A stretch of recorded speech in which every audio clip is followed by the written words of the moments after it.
Welcome to Gaia's Calling, where stories ignite your spirit and the earth whispers her secrets. I'm Brad Swift, a write-on-purpose author of eco-fiction and nonfiction, inviting you to become an eco-guardian. Together, let's explore the wonders of our world and take action to protect them. Listen closely. Gaia is calling. And here we are in 2026 with Gaia's Call today about Grieve globally and Thrive locally. You could think this practice for staying human in these inhuman times. Now, I'm not quite sure where I first heard the phrase Grieve globally and Thrive locally. I think it might have been during one of Jamie Will's homegrown gatherings, which I'm a part of, and he's here on Substack and also on School. I would encourage you to take a look at his work and his community as well. It was really a passing remark, as I remember, something just pretty casual, but it stuck with me. You know, that happens sometimes. A phrase lands and your body recognizes it even before your mind does. So, a day or two later, I followed the thread and discovered it was the theme of a sermon delivered on, I believe it's August 3rd of 2025 at All Souls Unitarian Church in Tulsa, Oklahoma by Reverend Dr. Molly Hush, I hope I get that middle name correct, Gordon. I watched the talk and found myself kind of quietly undone. I mean, in a good way. The kind of undone that doesn't collapse you, but softens you. The kind that reminds you what matters. I have a feeling this phrase may become something of a mantra for me as we move into and through 2026. Not as an answer, but as a living inquiry. How might I grieve globally while thriving locally? How might I invite others to do the same? Well, I'm doing it here today. That's one way. What might this look like, feel like, and what it might be required of me? And maybe more importantly, how might the four great truths, that's the foundation of this one cause community, support me in this practice? So, why not explore these questions with me and others in this community by clicking the join chat button below? Of course, you need to be either on the web or on the Substack app to do that. So, holding the whole without losing ourselves. We are living in a time that asks a lot of our nervous systems. Global grief is no longer theoretical. It arrives daily through images, stories, statistics, and headlines that seem designed, some of them, to overwhelm our capacity to feel and respond. Climate disruption, war, authoritarianism, ecological loss, human suffering on a scale that no one nervous system was ever meant to metabolize alone. Many of us feel this grief in our bodies before we have words for it. Tight jaws, shallow breath, a low-grade hum of anxiety, a temptation to either doomscroll endlessly or shut down completely. And yet, to not grieve at all would be to lose something essential. Grief is not a weakness. It is evidence of love. It is the cost of caring in a world that is breaking in very real ways. But grief without grounding can freeze us. It can turn into despair, paralysis, or sense that nothing we do matters.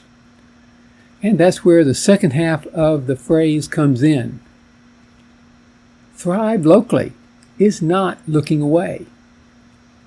In my own ponderings, I've realized how important it is for me to balance my commitment to making a difference globally with my commitment to staying alive, present, and human here locally. For me, the global shows up, well, primarily here through writing and sharing one cause on Substack, and naming the deeper patterns beneath the crisis we're facing and pointing toward the regenerative way of being rooted in the four great truths. But the local is where that vision gets tested, embodied, and renewed. It looks like spending time in nature, especially with Logan and Piper, which, by the way, I'll be doing later this afternoon, which I'm really looking forward to. It looks like puttering around the loving homestead as we prepare for spring. And it looks like sharing meals, calling friends for tea, getting more involved in community, and remembering that life is not meant to be lived only in response to catastrophe.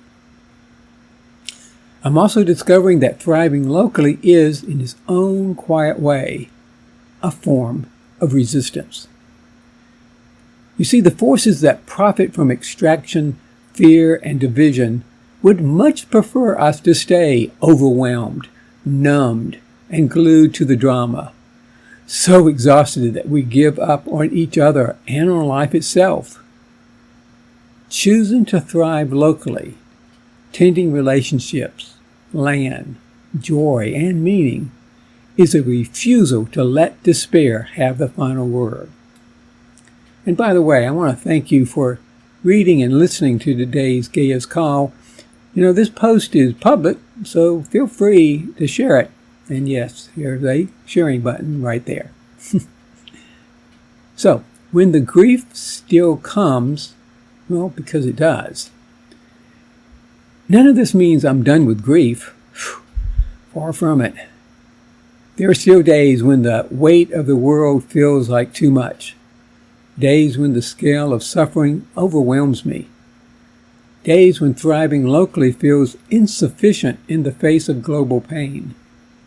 The difference now is that now that I don't avoid those moments, but that I trust myself more when they arrive.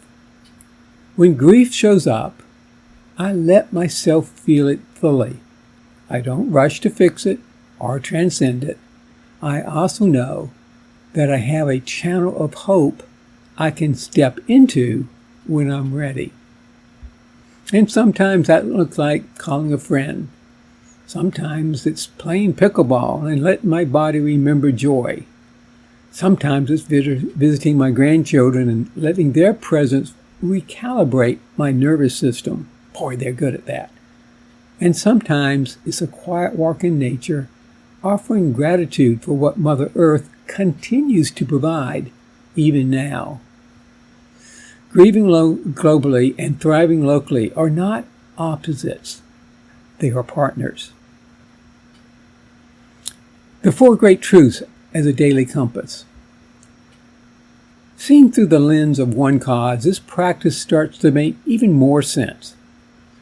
Interconnectedness reminds me that grief for the world and my care for what's nearby are not separate. They arise from the same love. Sufficiency loosens the grip of the idea that I must do everything or save everyone. There is enough meaning, enough goodness, enough possibility to be found in tending what's right in front of me. And reciprocity, well, it invites me to give and receive, to offer care while also allowing myself to be nourished by friendship, beauty, movement, and rest. And yes, by Logan and Piper and Amber and my dear wife, Anne. And stewardship, it reframes responsibility not as control, but as care across time. I may not be able to fix the world, but I can help tend the piece of it I've been entrusted with here at the loving homestead. A different way to meet 2026. You know, as I look ahead, I can feel something shifting. What I'm releasing is the old, familiar addiction to saving the world by myself. I no longer need to carry that weight alone. I can join the millions of others who are quietly steadily participating in the great turning, even as we move through what many are calling the great simplification. What I'm choosing instead is a more thoughtful, steady pace, more time with Anne, more time with family and friends, more appreciation for life as it is, even as I work towards what it could become. And this mantra, grieve globally, thrive locally, gives me a simple way to pause throughout the day and check in. How am I doing with my grieving right now? How am I doing with my thriving? These two questions alone feel like a gift. And so, do you care to comment? If so, just click the button below. So, an invitation. I don't offer this as a prescription, maybe more as a practice I'm learning to live into, imperfectly, gently, and with growing trust. If you're feeling overwhelmed by the state of the world, if you're torn between caring deeply and staying sane, if you're longing for a way to remain open-hearted without being crushed, perhaps this inquiry is worth exploring alongside me. Grieve globally because love demands honesty. Thrive locally because life insists on being lived. And let's see what becomes possible when we hold both. Yes, we are living through some interesting times, right? If you agree, why not join me in exploring how to grieve globally while also thriving locally? We're all stronger together. So if you haven't already, why not subscribe? It's free. Take care.